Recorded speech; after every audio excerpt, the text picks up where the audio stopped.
Борцы, боксеры, пловцы, каратисты, атлеты, бодибилдеры и дзюдоисты, рукопашники и другие адепты физкультуры. Нам не интересны алкаши и нашакуры. Архитектура тела спортсмена хороша, идеально, совершенно, привлекая взгляд женской особи, придая уверенность, убивая фобии от зависти, не имея компетенции. Говорят о какой-то там импотенции. Выгодно тем, кого удушит жаба, а тем, кому прикольно выглядеть как баба.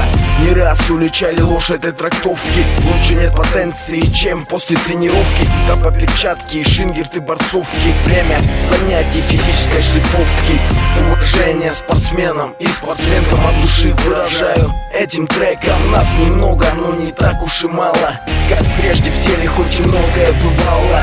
Уважение спортсменам и спортсменкам от души выражаю этим треком. Нас немного, но не так уж и мало, как прежде в теле хоть и многое бывало. Стадион, спортзал, брусья, турники, лучшее лекарство от стресса и тоски. После фреш или вода, девушка или жена, так вот живут, кто у них слабого звена. Здоровье беречь с молоду, плевать на моду.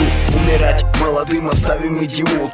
Разных гламурных куриц шеренга, но лучшая девушка — это спортсменка. Поразить по скалам или горам, бег по утрам или вечерам. Много всего, если есть энтузиазм. Несмотря на массовый стадный маразм, непонимание простых обывателей, завистников и прочих недоброжелателей. По-любому ЗОЖ — это наша норма, хоть в области спорта не проходит реформа.